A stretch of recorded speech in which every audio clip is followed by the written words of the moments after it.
Assalamualaikum warahmatullahi wabarakatuh. Perkenalkan, nama saya Ivan Yusuf, NIM 200301500038 dari kelas PJKRA. Kali ini saya akan mempresentasikan hasil PowerPoint saya yang berjudul Peran dan Kedudukan Olahraga dalam Pengembangan Nilai Sosial. Yang pertama, nilai-nilai sosial dalam olahraga. Ada beberapa pokok persoalan yang berkaitan dengan olahraga dan pengembangan nilai-nilai sosial kemasyarakatan beserta isu dan perdebatannya. Persoalan tersebut antara lain: 1. Apa dan mengapa sosiologi olahraga? Yang kedua, bagaimana olahraga masyarakat dalam perspektif teori sosial? Yang ketiga, bagaimana olahraga dan perubahan paradigma hidup manusia? Yang keempat, bagaimana merancang program olahraga dan untuk anak-anak? Yang kelima, kontroversi peran olahraga dalam masyarakat. Yang keenam, bagaimana hubungan antar kelas sosial dan mobilitas sosial.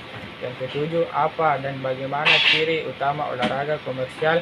Yang kedelapan, bagaimana hubungan antara media dan olahraga. Yang kesembilan, bagaimana hubungan antara olahraga dengan politik. Dan yang kesepuluh, bagaimana kedudukan olahraga di pondok pesantren. Yang pertama, apa dan mengapa sosiologi olahraga?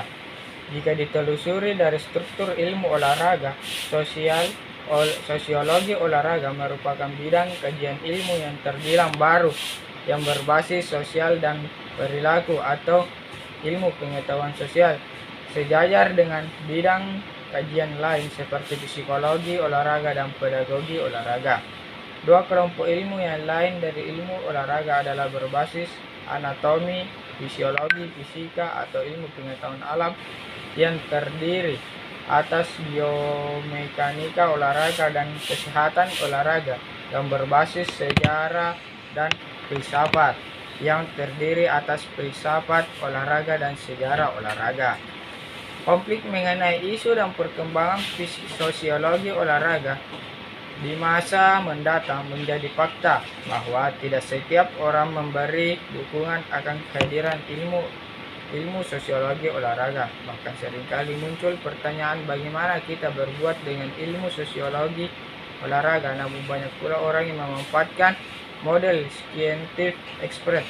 Penggunaan model ini lebih banyak menekankan pada aspek organisasi dan efisiensi, sementara penggunaan critical approach menekankan pada unsur informasi sosial dan pemberdayaan sosial dari kalangan masyarakat yang terpinggirkan dan orang yang tidak memiliki pengaruh. Sebenarnya, yang menjadi tujuan utama dari toko bahasan mengenai apa dan mengapa dalam kajian ilmu sosiologi olahraga adalah berangkat dari definisi olahraga. Olahraga telah didefinisikan sebagai aktivitas yang melibatkan unsur-unsur berikut: keterampilan fisik, kompetensi institusional, dan kombinasi antara motivasi intrinsik dan ekstrinsik pada setiap pelaku olahraga. Hal lain yang perlu dicermati adalah sisi lain dari olahraga sebagai wahana bermain, rekreasi, kontes, dan tontonan.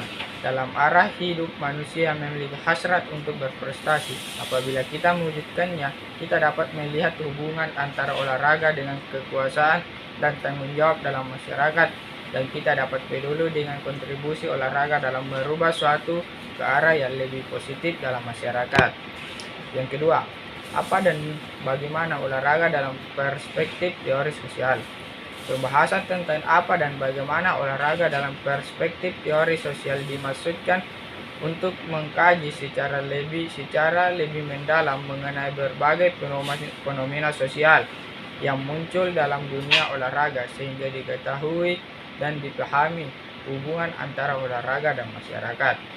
Dalam kaitan itu, ada 4 kerangka teori yang berhubungan dengan olahraga dan masyarakat, yaitu teori fungsionalisme, teori konflik, teori kritik, dan teori interaksi simbolik. Setiap kerangka teori tersebut dapat membantu dan memahami olahraga sebagai fenomena sosial, dan keempat, teori ini satu sama lain bisa saling berhubungan. Misalnya, teori fungsional menawarkan suatu kejelasan mengenai keterlibatan olahraga dalam kehidupan para atlet dan penonton. Teori konflik mengidentifikasi persoalan serius dalam olahraga dan menawarkan suatu penjelasan bagaimana dan mengapa para olahragawan dan penonton dieksploitasi dan untuk urusan bisnis. Sementara teori kritik menyarankan bahwa olahraga berkaitan erat dengan hubungan sosialnya yang kompleks, di mana perubahan yang muncul selalu berkaitan erat dengan aspek politik, sosial, dan ekonomi. Adapun teori interaksi simbolik menyarankan bahwa olahraga memerlukan suatu pemahaman yang akan makna identitas dan interaksi yang dipadukan dengan keterlibatannya dalam olahraga. Kerangka teori tersebut memunculkan kebenaran mengenai olahraga, namun hal ini bergantung pula pada tujuan dari orangnya. 3. Olahraga dan perubahan paradigma hidup manusia. Dalam rentan sejarah manusia sampai saat ini, aktivitas olahraga dan bermain selalu berhubungan secara integral dengan aspek sosial, politik, dan ekonomi. Di negara Yunan, misalnya, pemain dan kontes olahraga didasarkan pada kepercayaan mitologi dan agama. Mereka memfokuskan pada minat para remaja pria dari kalangan masyarakat terpandang. Sementara itu, produknya berimplikasi pada dunia politik di luar peristiwa tersebut. Lain halnya selama awal revolusi industri, uang untuk bermain yang secara umum telah membatasi keterlibatan aktivitas olahraga yang hanya dapat dilakukan oleh orang-orang yang kaya, mulai bergeser ke olahraga prestasi. Pola semacam ini mulai berubah di Amerika Serikat selama pertengahan abad 19, dan dalam perkembangan lebih jauh mulai diorganisasikannya dalam bentuk cabang-cabang olahraga yang mengarah pada olahraga prestasi. Olahraga kompetitif didefinisikan sebagai suatu proses pencapaian keberhasilan yang diukur secara langsung dengan membandingkan prestasi mereka yang sedang mereka lakukan aktivitas fisik yang sama dengan kondisi dan aturan yang standar. Olahraga kompetitif juga digambarkan sebagai suatu orientasi manusia yang digunakan untuk mengevaluasi dirinya sendiri dibandingkan dengan orang lain berdasarkan aturan dan standar tertentu. Struktur kompetitif dan orientasi kompetitif yang tercakup dalam olahraga terkait erat dengan struktur budaya dan struktur sosial.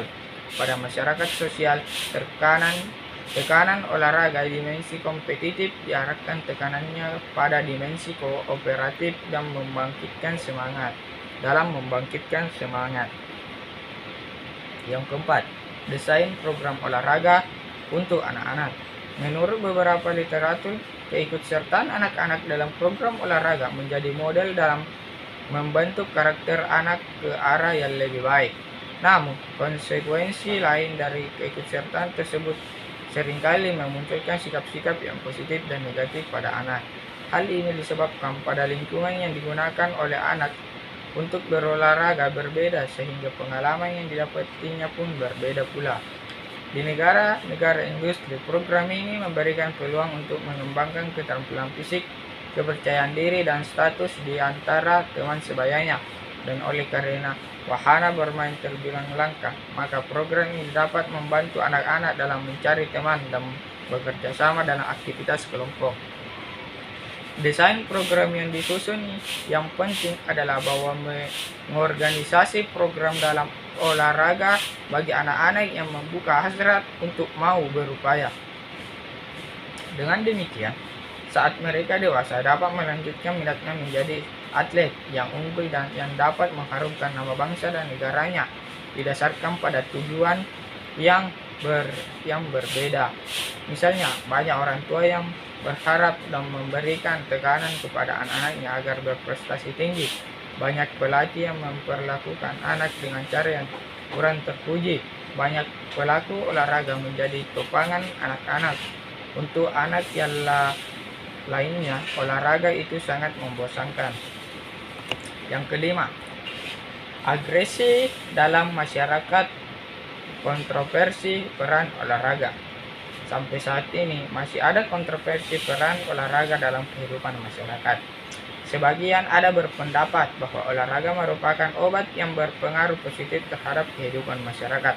Sementara pendapat lain yakni bahwa olahraga menjadi penyebab atau pemicu munculnya perilaku-perilaku agresi atau menyimpang. Banyak orang yang membantah bahwa olahraga adalah obat untuk kekerasan yang muncul di masyarakat. Bahkan penelitian dalam kasus seperti ini terbilang sedikit. Di samping bantahan olahraga sebagai obat, banyak pula orang yang berpendapat bahwa olahraga adalah penyebab munculnya tindak kekerasan. Kekerasan di antara penonton dipengaruhi oleh kekerasan di lapangan permainan, oleh kekacauan, oleh situasi pada pertandingan itu sendiri, dan oleh unsur-unsur sejarah dan konteks budaya dalam kehidupan penonton. Yang keenam, hubungan antara golongan dan mobilitas sosial. Hubungan antara golongan dan olahraga tidak bisa dipisahkan satu sama lain. Oleh karena itu, olahraga tidak dapat eksis jika orang tidak punya waktu, uang, fasilitas, dan pengalaman organisasi. Pola keikutsertaan dalam olahraga di masyarakat merefleksikan dinamika dari hubungan antara kelompok.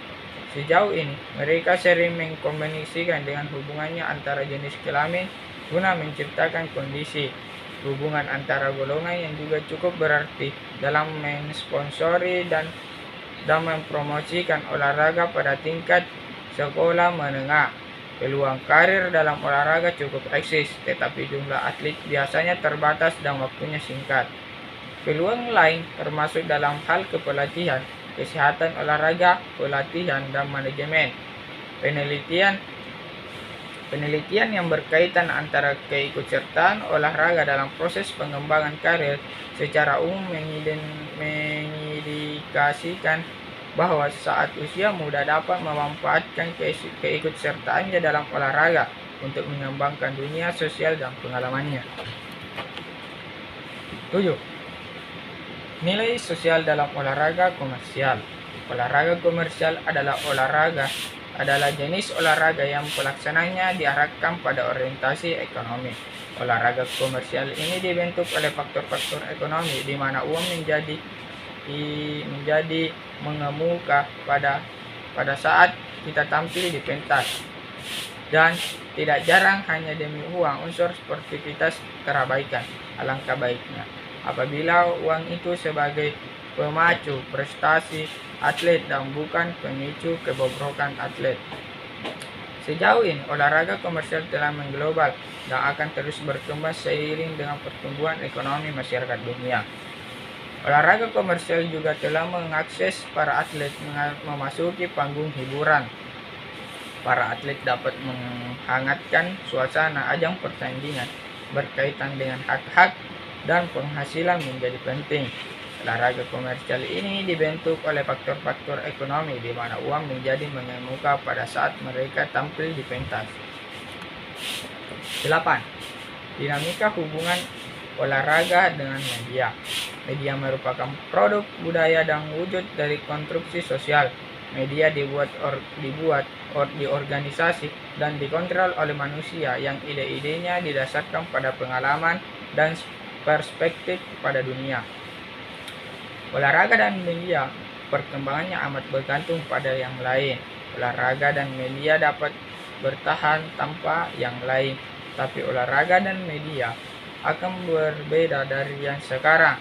Media juga dapat bertahan tanpa olahraga, tetapi akan terbatas, khususnya surat kabar dan televisi. Pengaruh media olahraga dalam kehidupan kita bergantung kepada seberapa banyak informasi tentang olahraga yang kita dapatkan melalui media tersebut dan berapa banyak kita mendapatkan melalui pengalaman langsung. Pengalaman langsung dan dengan olahraga mempengaruhi bagaimana kita menginterpretasikan dan menggunakan apa yang kita baca, dengar, dan lihat di media. 9. Hubungan olahraga dengan media politik. Olahraga merupakan bagian integral dari dunia sosial. Sebagai bagian dari dunia tersebut, olahraga dipengaruhi oleh sosial, politik, dan ekonomi. Intervensi pemerintah dalam olahraga sesungguhnya terkait dengan kebutuhan akan sponsor, organisasi, dan fasilitas. Bentuk keterlibatan pemerintah dalam olahraga adalah ingin merubah masyarakat, seperti melindungi dan memelihara masyarakat, mengembangkan kemampuan fisik dan kebugaran jasmani masyarakat, mengangkat harkat dan martabat kelompok masyarakat, menanamkan rasa solidaritas antar warga masyarakat, dan meningkatkan legitimasi sistem politik kekuasaan. Keterlibatan pemerintah yang terjadi di sebuah negara akan terkait langsung dengan penyediaan fasilitas dan pemanfaatannya. Biasanya aturan dan kebijakan ditentukan oleh pemerintah. Yang ke-10, kedudukan olahraga di pondok pesantren. Program olahraga di pondok pesantren semestinya ditempatkan secara proporsional karena telah digariskan dalam hadis Rasulullah SAW bahwa Allah akan lebih menyukai kepada mukmin yang kuat daripada mukmin yang lemah. Untuk itu, program olahraga harus dirancang sedemikian rupa sesuai dengan kondisi pondok pesantren itu sendiri.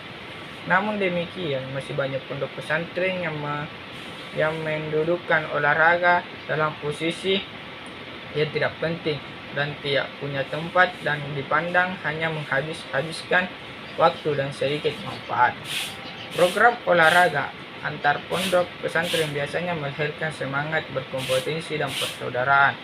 Program olahraga di pondok pesantren dapat dimanfaatkan untuk menjembatani kesenjangan antara pondok pesantren dan masyarakat.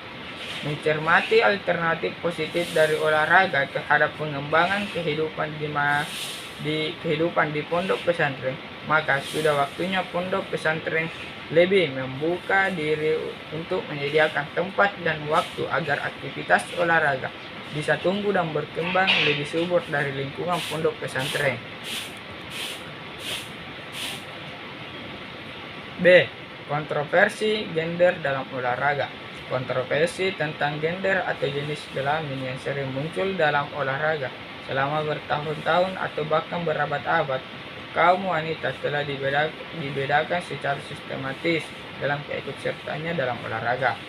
Bukti ini nampak nyata dari jumlah partisipasi wanita dalam kegiatan olahraga yang relatif sedikit dibandingkan laki-laki. Mungkin pertanyaan yang muncul, apa kualitas dan tipe kepribadian yang mengangkat seorang atlet pada status pahlawan? Pahlawan adalah sosok pribadi yang memiliki karakter dan kepribadian yang sangat diperlukan, sangat diharapkan, dan sangat dihargai dalam budaya suatu bangsa. Salah satu sifat atlet sebagai pahlawan adalah meningkatkan bahwa seorang atau aktivitas dapat memberikan nilai dan mengagumkan. Yang bagian C, rangkuman.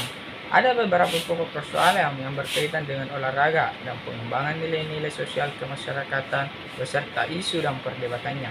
Persoalan tersebut adalah apa dan mengapa sosiologi olahraga, bagaimana olahraga masyarakat dalam perspektif teori sosial, bagaimana olahraga dan perubahan paradigma hidup manusia, bagaimana merancang program olahraga untuk anak-anak, kontroversi peran olahraga dalam masyarakat, bagaimana hubungan antar kelas sosial dan mobilitas sosial, apa dan bagaimana ciri utama olahraga komersial, bagaimana hubungan antara media dan olahraga, bagaimana hubungan antara olahraga dengan politik, dan yang terakhir adalah bagaimana kedudukan olahraga di pondok pesantren. Mungkin hanya ini yang saya dapat presentasikan dari hasil PowerPoint saya. Sekian dan terima kasih. Assalamualaikum warahmatullahi wabarakatuh.